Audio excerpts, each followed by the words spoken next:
All right, and with that, let's get started.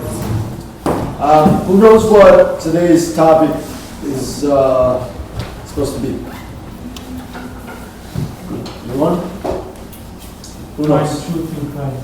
Finding truth in Christ. Okay, so we have one person that opens the truth emails. Thank you. Thank you for opening them. We hope you all open them. Finding truth in Christ. Awesome. What do we think that means? What do you perceive we're talking about?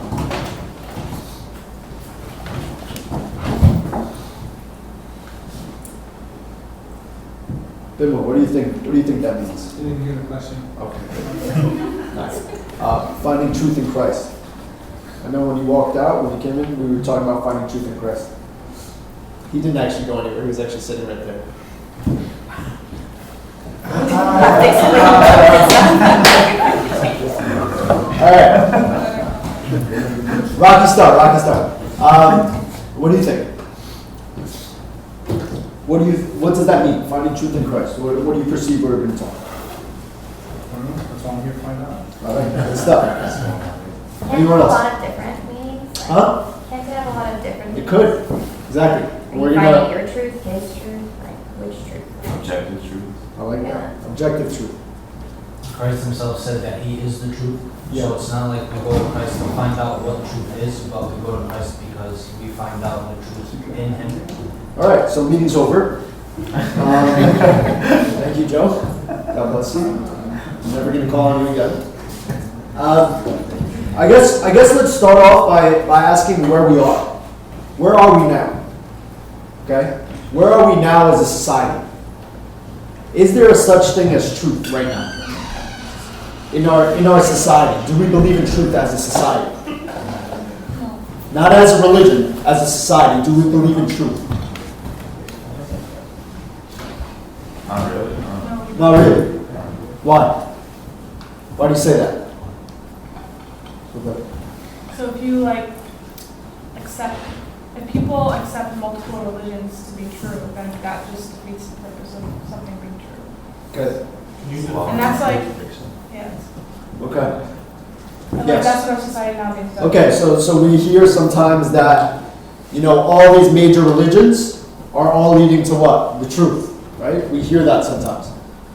Actually, yeah, even big figures in Christianity have said, we all believe in the same God. Is that true? We all believe in the same God. That's absolutely not true. Okay, so we hear that all religions point to the truth. Not true. But what is that concept? Where does that actually come from? If there is no truth, then what is the opposite of that? It's called relative. All right? Then things are relative, right? Relativism, or the belief that your truth is based on what? Your perception, your culture, your upbringing. You conceive your own truth. Okay? So everything is relative. It's relative to my upbringing, my understanding, how I feel. Everything is just relative. But there are absolute truths. Is there? Yeah. Yes. Like what? So just because you perceive that the sky is purple doesn't make the sky purple. Okay. But I have a question. To a colorblind person, what is their truth? I don't know if there's purple color. Huh? I think it's like red, green. Okay. Thank you. For the clarification of what they think. But what is their truth? But I like that point. So Jackie says there is absolute truth. Just because you say the sky is blue, it is blue. Well, just because you say the sky is purple or green doesn't make it so. Okay? Objective truths impose themselves on you. Okay. So I can't say, for example, in math, I can't say 2 + 2 is 5 or 6. It will always be 4. Okay. Yeah. Okay. Objective truths. Okay, so things that we cannot sway from. It's a fact, right? It's based off reality. It's based off math, whatever it is. Okay? Wait, Yes. is there a difference between absolute truth and objective truth? Absolute truth and what? And objective truth. Okay, so we're going to get into characteristics of truth. And I'm bringing all of these things up because we're going to get into a much bigger discussion. We're going to do a series on truth, absolute truth, and what that actually means for us and our society and all of this stuff, because this is foundationally important to us as Christians in this modern age, right? So why is it important? Because if you do not know your truth, if you do not know the truth, then what? Then you accept somebody else's truth. Okay? If you do not have an opinion about something, then you're accepting somebody else's. Or you're accepting that this is another opinion to be had. But what is yours? We have to know this. We have to know this. Okay? And this is a much larger discussion, which is a philosophical discussion. It's more of a social discussion. It's what's Bishoy always do? It's an apologetics discussion. Okay? So it is a much bigger discussion when we get into the technicality of objectivism, or all the characteristics of it. But I'm going to present to you the characteristics of it because it is going to actually lead to the rest of our conversation. Okay, so characteristics of truth, which is the opposite of what? If there's truth and then there's what? False.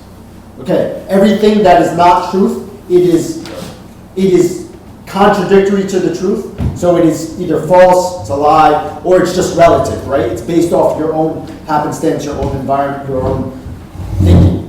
Okay? What else do I want to say about relative truth? And that's it. And there's also, we also have to touch on, if I forget to bring this up, we have to touch on the difference between accepting truth, accepting somebody's relative understanding and their truth, and bearing with it. Does that make sense? Okay? Because what is happening in today's society? What is happening in today's society? We're called to be what? Tolerant. Right? We have to be tolerant. But what does that actually mean? Tolerant actually means bearing with somebody's ideology. Okay? Just, you're going to be like this? Okay, I'll be around you while you believe this. I'll be around you. But what are we actually called to do in today's society? We're called to accept their belief. Okay? Accept it to be another truth. But isn't that contradictory to truth? Right? It is contradictory to truth, right? If it's their truth, because it's relative to them.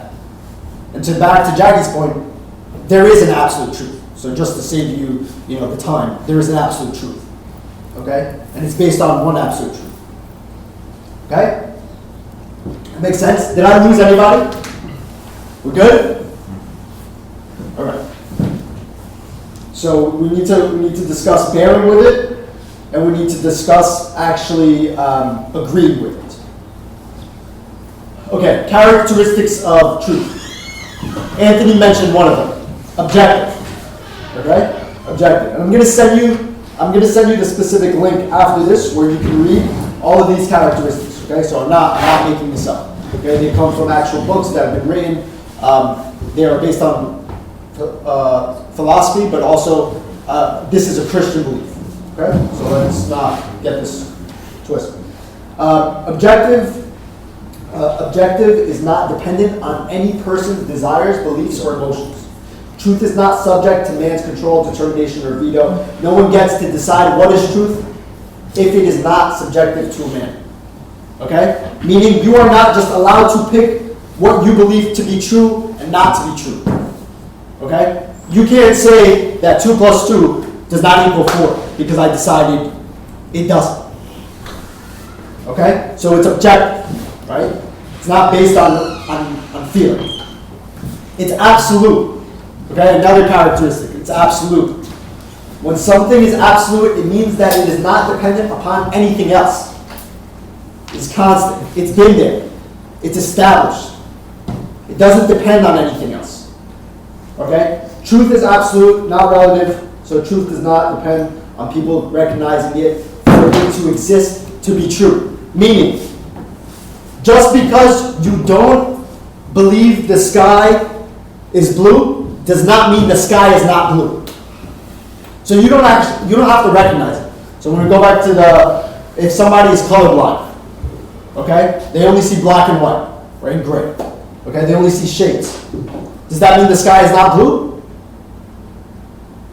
No. That's not what it is, right? Right? Their perception of it is that it's not blue, it is gray, or it is white, or whatever, however they see it, right? But it still is absolutely blue, and it does not change. Okay. And then there's things called correspondence and coherence. Okay? If you ever listen to a guy named Ravi Zachariah, he talks a lot about correspondence theory and coherence. Right? Christianity passes 4 things. Right? It passes this test of correspondence and coherence. This is going to be in the series when we present all this. Okay? But just to give you a snippet, correspondence. Truth is absolute, so it corresponds to reality, the way things really are, as opposed to how you want them to be, as opposed to how you perceive them to be. Think how things really are. That is truth. Okay? Because truth exists, reality is what corresponds to truth. We understand this when it comes to true and false statements. A false statement is false because it does not correspond to reality. Okay? Many of the things that we already said. And in law, when police do investigation work, any of this stuff, right, they use this correspondence theory. Right? So how do they determine what is true and what is not true? Based on reality. Right? So how do I tell if you're lying or not? I check the camera and I see, okay, did you rob the bank? You say no. I check the tape and it happened.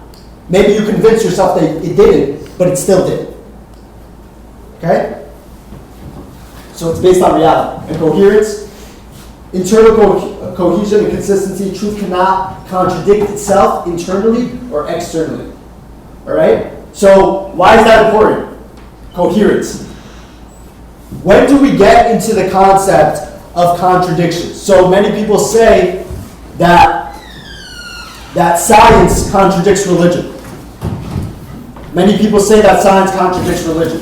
But that cannot be true. Because if what we believe is true, then it has to be coherent with science that we know of. Okay? And it is.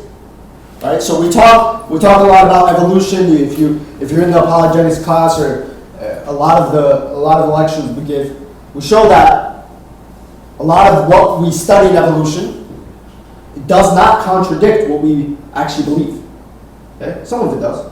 We can talk about that, right? But not all. That many of those things, those concepts, do not actually contradict what we believe. So it's not possible for science to be right and religion to be right. That makes sense. So there has to be coherence with both. Okay. With that, these are the characteristics of truth. I want to get to absolute truth. Okay? What is absolute truth? What is absolute truth? It takes those characteristics and it's distilled into basically one thing. What is absolute truth?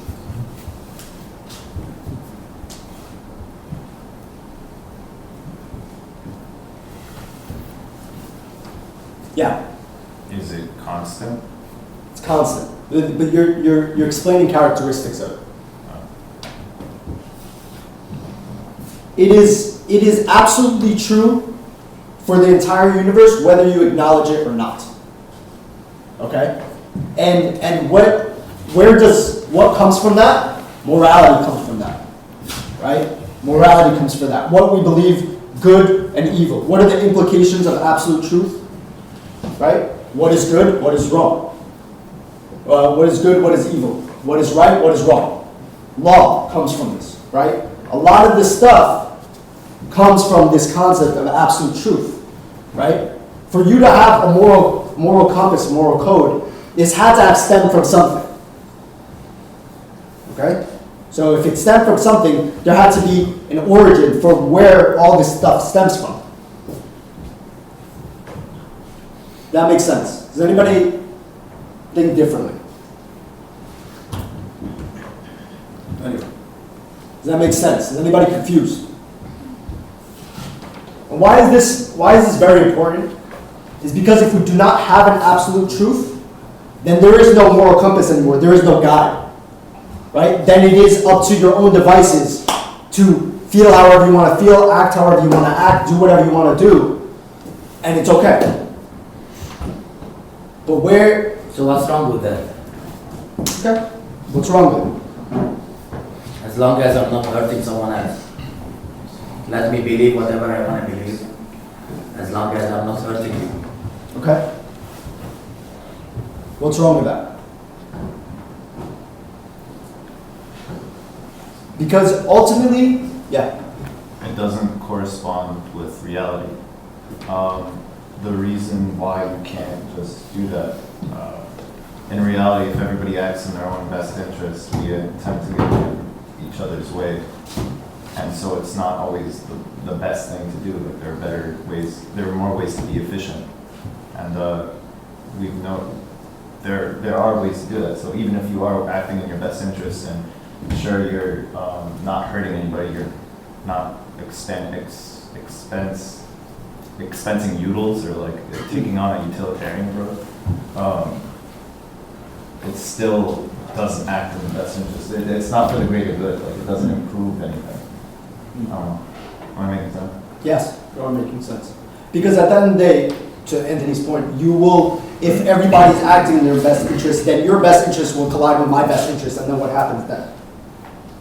Right? Yeah. Because they're in the world, there are only a limited amount of resources, right? There are only a limited amount of, I can have this or you do. If I have this, maybe you don't have this, right? So there is, you can, theoretically, you can potentially create a world like that, but realistically, that world does not, it's not feasible. But if that is the case, let's say theoretically was, what happens to your life if you do not have a moral code? We see it all the time. We see it all the time. I've experienced it. You've experienced it. If I don't have a moral code, I end up what? I hurt myself. It's not necessarily about you or me. It's not that God just made all this stuff and gave us this conscience, gave us this compass, and gave us right from wrong for a reason. Because he knows the right will serve me properly, and the wrong will hurt me and hurt others. Okay? So both ways, there is a negative effect if there is no moral code. Yeah. But isn't that saying that someone's relative truth or perception of truth means that they have no moral code? Because that's not true. Like, there are people who believe certain things who still act morally, who don't necessarily act selfishly. So I don't think that the knowledge or acknowledging absolute truth means that we're working in some kind of moral pathway. I mean, obviously it's a lot easier to be a moral person when you acknowledge absolute truth, but... My point is not that everybody acknowledges absolute truth, but my point is that it exists, and it is the foundation of our society, but as we consistently go away from that, society gets more and more corrupted. Which is what we have today. Which is what we have today. Okay. That's my point. Okay. Right? So the fact that we are consistently getting away from that, we live in a more corrupt world. Right? So for us, right, as society keeps telling us everything is relative. you're good, you believe what you believe, and I believe what I believe, and we'll be okay. We won't be okay. We're just not going to be okay. Okay? Because then there is no standard for good and wrong, like right and wrong. There is no standard for good and evil. Yes. Rena, you had yours.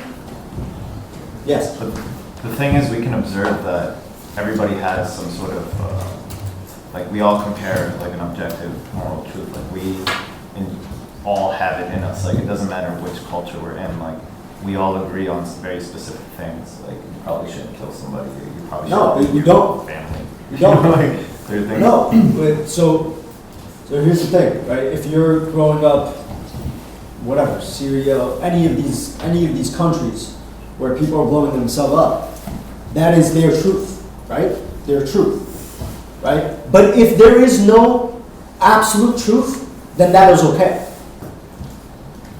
Because it's their truth. Because to them and their relative understanding, that it was right to do it.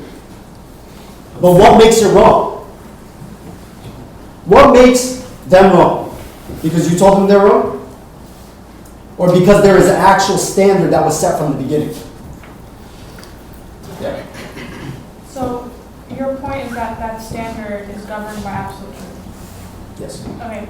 So can't you say that stemming from And absolute truth always gives us something to, Like it always gives us something to measure against. okay, so it's like a benchmark. Yes. Okay. So because stemming from Tony's point, if you have like this utilitarian approach where like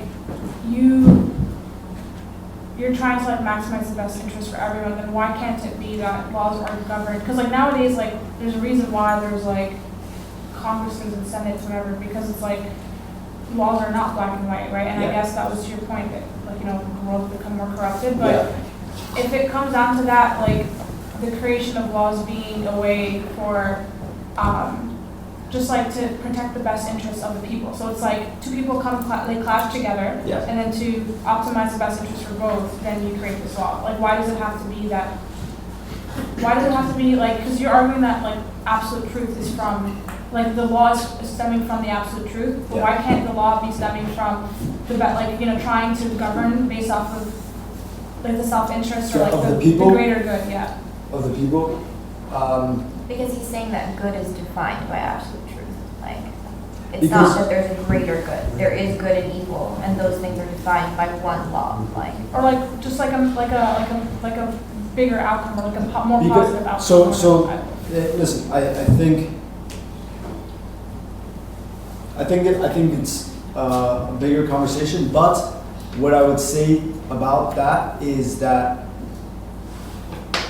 ultimately, if our truth continues to change, right? If the definition of what is right and what is wrong continues to change, then it is relative to the society we live in, and is not necessarily then based off of what has been consistent. Okay? And this is because then you change the definition of what is a sin and what is not, what is wrong and what is not, right? Because if you say, I am pleased by this, I am pleased by this action, which used to be wrong, but now it's not wrong, right? Then you change the definition of what is right and wrong. But your point is, if it's okay by the people, then why is it not okay? No, my point is more like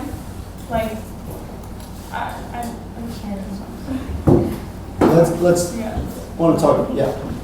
But I wanted to kind of add to his point was, oftentimes we do go back and we do change the law. Like how many times has that happened in Yeah. history? Yeah. Like what we thought was good, we realize later it's like, oh, this is not moral in any sense, you know? Yes. That is not moral in any sense. Yeah, But but we're using that benchmark. but this is the problem. This is why I bring this up, and this is why we're not moving from this point until we figure it out. Because if we consistently change with what quote unquote the law is relative to the people that make the law. Okay? The law is relative to the people that make the law. So if the people that make the law think that this concept or this thing that used to be bad is now good does not mean that actually changed what was right and wrong. Right? Because there is an absolute truth. That makes sense. Right? That is fundamentally, Christianity-wise, that is absolutely true. Yeah. So is it kind of like your morals? Like it doesn't change even though it might like not be wrong to someone else. It's just to you. No, not your morals, right? Because your morals, you personally could change your morals, but what you're called, what was right will be right forever, right? Mm-hmm. Right. So the Ten Commandments, they're right and wrong. Okay, the things that we're given, they're right and wrong, and it doesn't matter if society changes them or not. Right? That will consistently be right or it will be wrong. And we can talk about issues. I'm sure we know all the issues. Like I don't have to talk about all of them, right? But we understand what we're talking about. But Jackie mentioned something in the beginning of the talk. So absolute truth not only tells us what is right and wrong. It's not only our moral code, it's not only the thing that established for us kind of a path to walk on, right? Or the things to do and the things not to do. But it gives us our truth, right? Because what is the absolute truth based off of? What is it based off of? God. Okay? God, the Creator. Okay? It's based off of that. Right? It's based off of God, the Creator. The beginning, He was, He will, who is now, and who will be. Right? So what does He give to us? He gives us our truth. Right? And our truth is very important, just as I know my absolute truth, right? The universal absolute truth, the thing that never changes. I also need to know my truth. Meaning what he actually did for me and who He made me. Right? Because when we lose sight of that, what happens is that we start forgetting kind of not only what we're called to be. I'm not saying we're called to be Christian, we're called to be, not only that, but also that He made me specifically the way He made me. Okay? He made me specifically the way He made me.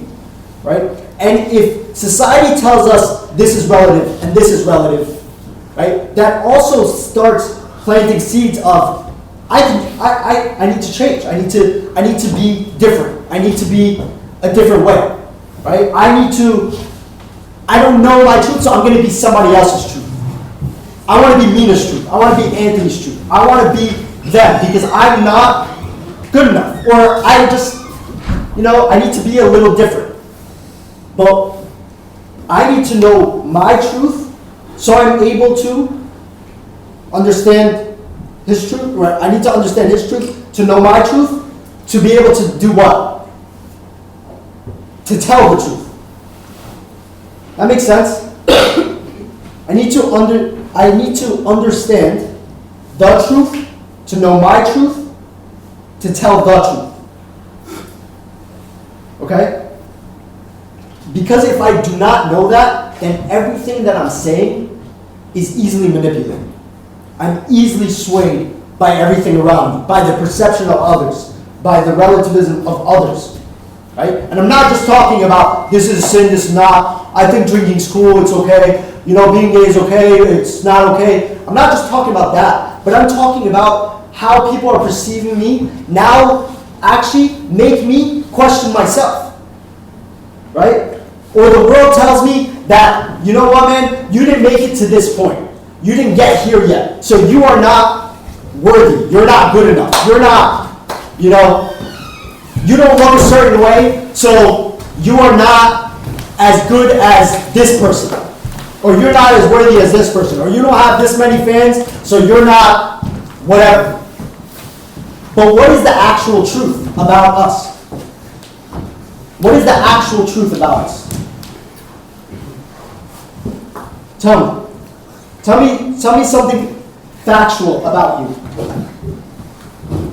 You don't have to give me. I I don't need like, oh, I have brown hair or I have light hair. Right? I'll give you an example. You are absolutely unique from anybody else in the whole world.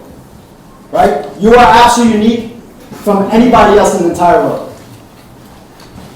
Everything that you are is on purpose. And everything you're not is on purpose. That makes sense?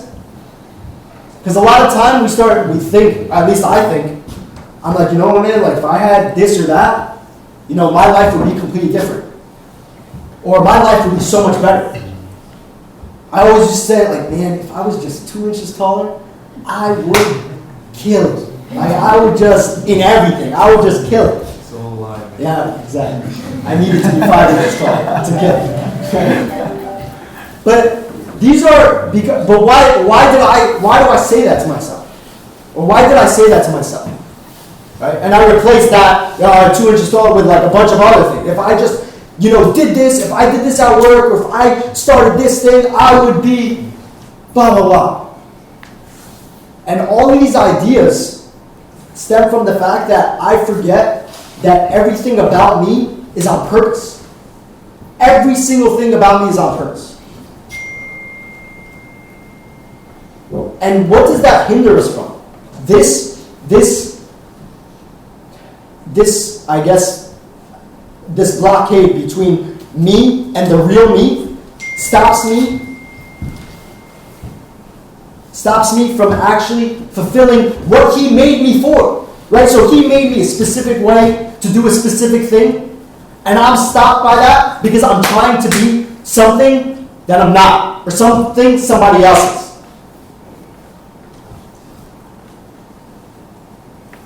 I always tell people, like, if I ever speak here, this is not for you. This is literally for me. So this entire thing, I'm just like telling myself, you just hear, right? Because we are consistently being like blocked from our actual potential, from our actual mission that he actually put us on here for, because we don't know the truth about ourselves. Because maybe we know it, we don't accept it. We're not happy with it. We hate it. We think it's ugly. We don't like it. But the only way I can understand me is if I understand him. Right? And why is that important? Because again, I need to then project it out and talk about the truth. I need to stand up for the truth. Right? I need to be able to defend the truth. But how could I defend the truth if I can't be okay with myself? How can I do that? Sometimes I'm like, why are we not a mission church? Why are we not a mission church? Why are we not like going out there and spreading the word and talking to people? Is it we're not convinced? Or maybe we're just not okay with ourselves to be able to go out and talk? Why do you think so? You're shaking your head. Because that's all we want to do. We don't know what we want to tell the people. So if we go out there and talk, it might be wrong. Do we know what to tell them? We think we know. Do we? I don't know. Are we scared? I don't know. I know. No, I'm saying I don't know what to tell. But like, you don't know what to tell them. So that I don't go out there and talk to people. When people ask me, I'm Okay, so back to you. you're saying the blockade is here. We haven't even known him yet, so we can't even go out. Yeah. Okay. Yeah. Maybe it's because we haven't, like, we don't accept them for what they are right now, so we're not willing to try and change them. We just block them. Did we? Yeah. I feel like we haven't explored ourselves. Like we don't know we haven't asked those questions. So therefore we won't know. But are we even like let's say we did, right? Let's say we did know ourselves. Are we even cool with ourselves? Like are we happy with ourselves? Are we like this is enough? He's enough and this is enough. And I'm enough. No, we didn't get there. We didn't get there. And why this is so important, why it's important to have these conversations, is because when we get to this point, because I got to this point this week, right? I'm sitting here this week, and I'm like, man, like there are like 200 things that I haven't done yet that I told myself I was going to do for the past like 5 years. Freaking out, like midlife crisis wise. Really, like midlife crisis. Right? And this is all a buildup of all this stuff that has happened for a while. Right? But the only way I'm actually like able to stand here is because I made sure to surround myself with these people who know, who at least acknowledge what the truth is and can tell me. Right? And why it's important to actually have this and have our parents and be open with each other is so that when we go through that stuff, you can be vulnerable with me, I can be vulnerable with you, and I can tell you what the truth is. And you can tell me what the truth is. And remind me of it. Yeah. So, I think a lot of our issues also stem from finding, or at least I'm going to speak for myself, like finding balance. So, I think we live in a very us society. And like, even our church is very like us oriented, like fix yourself, put your eyes on God, whatever. And obviously we're trying to like keep our eyes there, but it's still a lot of like self-reflection, changing and like becoming better. And so I don't know if we really care too much about what the people next to us are doing, like, except for how they look, you know what I mean? Like, it's like, if the person next to me, which by the way, she's super dope. She's all right. Like, if the person next to me is doing really great things and they are perceived as the perfect Christian or wife or girlfriend or employee, like whatever, like any of those things.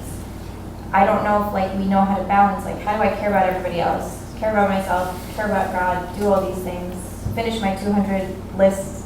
Like there's just, I don't know. Because I think a lot of it is just not caring about everybody else. But then I never know how to balance, like, how much care do you put out, how much care do you give yourself, and then, like, where does that? Yeah. Does anybody have something on that before I say something? I think when we actually accept us, then we are able to love it, accept it, and then focus on others. But the reason why, personally, I can't focus on others more is because I haven't accepted the circumstance and the place God put me in right now. Because I'm worried about that consistently. So you're saying, like, the truth of who we are and what our purpose is, like, not accepting that Yes. prevents us? Yes. Okay. Because if you don't accept it, then you're always looking for it. And if you're always looking for it, how can you help everybody else? But shouldn't you be looking for it? Shouldn't you be looking for like what you're gonna, like what your future is gonna be and how you're gonna be and who you're gonna be and who you are and all that stuff? Yeah. And not be worried about the people around you before you know all that. Let's go back to Joe's point. I don't know if he's still here. Joe? No? But Joe's point. Joe's point was that truth, I find truth by finding him. Right? And if I find him, then I get all the answers to your question. I know it sounds, whatever. Cliche. Yeah, cliche, right? I know it sounds like that.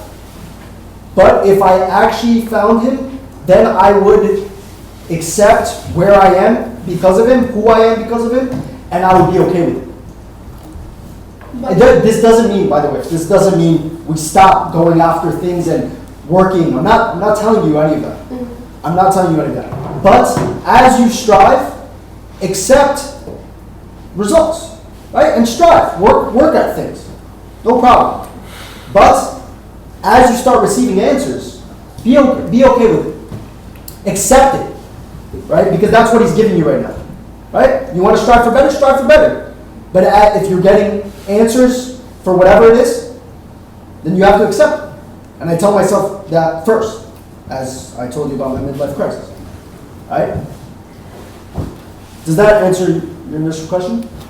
But I want to get back to the concept of truth and knowing our truth, right?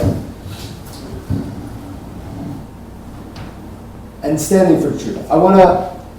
One of the last things we'll talk about is when we talk about standing for truth, in Ephesians 6, verse 12, he says, "Therefore put on the full armor of God, so that when the day of evil comes, you may be able to stand your ground, and after you have done everything to stand firm then, with the belt of truth buckled around your waist, with the breastplate of righteousness in place, and with your feet fitted with readiness that comes from the gospel of peace."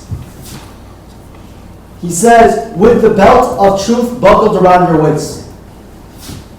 Right? And this is the chapter he talks about putting the armor of God. He talks about the belt of truth, strapping yourself with truth. Right? Because if we go out and we don't have truth strapped up, we start taking their truth, whoever it is that we're speaking to, wherever it is that is trying to convince us of their truth. And when we say, you know what, let them live their life, I don't care. How will they know the truth? How will they know the truth? If that's what you're calling us, how will they know the truth? Because you don't want to fight, you don't want to argue, you don't want to stand up for what you believe. How will they know the truth? And this goes back to bearing and accepting. I'm bearing with you that you believe this. Okay? But I do not accept it. Meaning I do not acknowledge it is right. But you believe it. And I love you. I love you. Right? But that is not truth. And it's not my truth, but it's not truth at all. That makes sense? Yeah? And I know this is easier said than done because we live in a very ultra politically correct society. I know that. But this is I know we're not getting martyred, we're not fighting for our lives. But when people do ask you how you feel about certain things, you have to know the truth. And that truth does not change. That truth does not change. Okay? And ultimately, that truth doesn't change, and your truth within you has never changed, and it will never change. I don't care what this person says, or what you haven't done, or what you didn't do, whatever. What he made you to be is what you are. You have to love that and accept it. Because when you accept that, then you can start speaking with more conviction. Then you can love where you are right now. And you're not worried about, I'm not there, I'm not there, I'm not doing this, I'm not here. Right? No, you are where you're supposed to be. You have to love that. But I think it is also very important that we go over the characteristics of truth. So it will be part of the series. We will go over all those arguments, right? The cohesion argument, the coherence argument. We'll go over this stuff so that we are actually equipped with truth, with the belt of truth. We will go over this. Okay? Does anybody have any questions?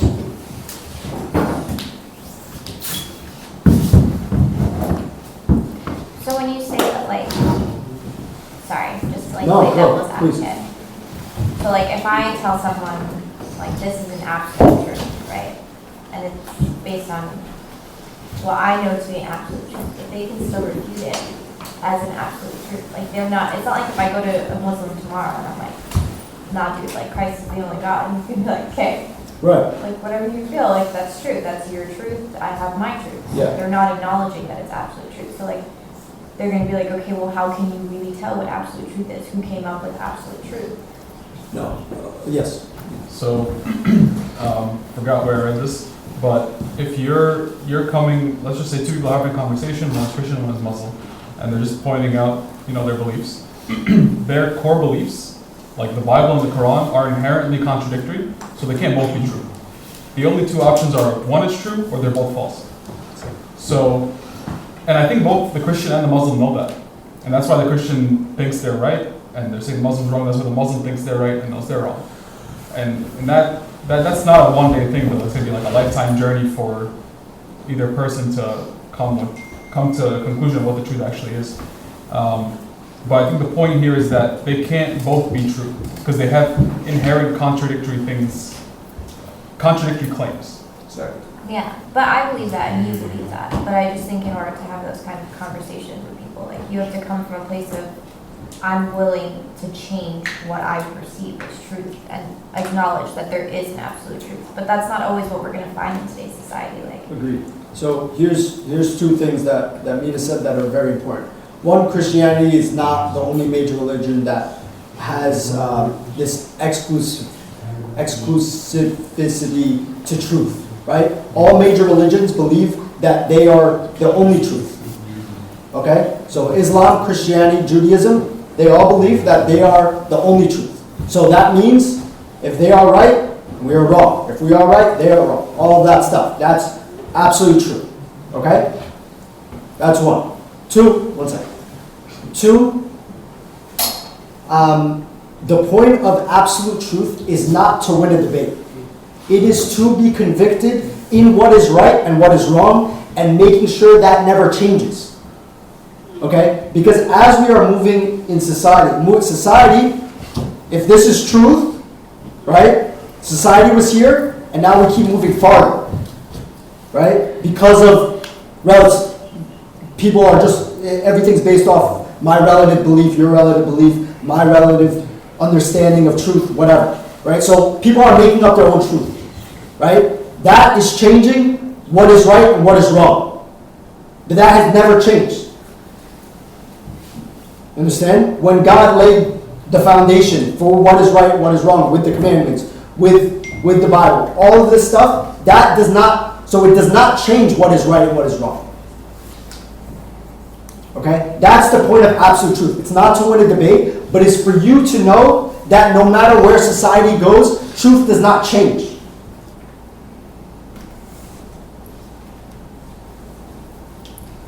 Yes? Stephen had a question, Cool. so I'm going to ask it for you. Go for it. How can we call God an absolute truth if it takes faith to believe in or understand? If it takes what? If it takes faith to believe in Him or to understand Him? no, that's not deep, but that's Respect. You should have definitely said that. He should have. It would sound better coming out of your mouth like this. Well, Yeah. I think there's a good reason to believe in God. You could come up with many like foolproof cases, foolproof arguments like the cosmological or the ontological argument. And you could really build a case for the existence of a God. If you want to take it more so from a logical perspective. But then you could even rely on like not just logical evidence but like experience and archaeological. Like, there are things that you could really do point into towards God's existence. Yes. And it's innate in our nature, even if you just look at it. It's people in general, we are always looking for a God in some shape or form. So is that the direct answer to your question, or are you saying how is it truth if it takes faith to believe in it, right? yeah. Well, faith is relying on convictions that you've already made. It takes faith to believe in many things that you don't see. Like gravity, for example. You don't see gravity, but you see the effect of gravity. But you have faith in gravity. So by the same analogy, you can have faith in God that you don't see because of the effect of what God has in nature and the world and stuff like that. So there is a lot of other things that you need faith to believe in that you don't see. That's my point. To that point, also back to some of the other points. If you were to say that gravity doesn't exist, would you be right? If you firmly believed it, would you be right? Because it does, right? But why? Like how can you prove it? Okay. So the fact that if even perception-wise, if you don't believe, does not take away from the fact that it is true. Yes. Right?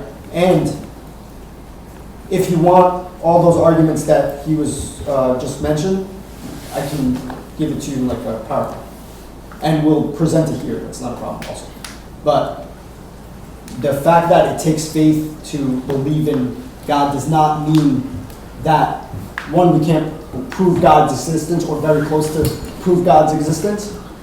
And the fact that there are many things that we take as fact that we still need faith to actually believe in that we can't see. Right? So that idea does not only apply to a religious belief, but it applies to many things that we take as, fact. Anybody have any other questions? Okay. Steve's question came up before, I think 1 or 2 weeks ago, and we decided to include that in one of the topics of the retreat. So we're gonna speak about how can we love someone that you don't see. How can we love someone that's perfect? The last thing I want to leave you with, remember, to actually speak the truth, you have to know the truth, know your truth, and you're able to speak the truth. Okay? If you have any questions, let's talk about it after, or hit me up, or hit up on Smear, or Mina, or any of these guys. That's it.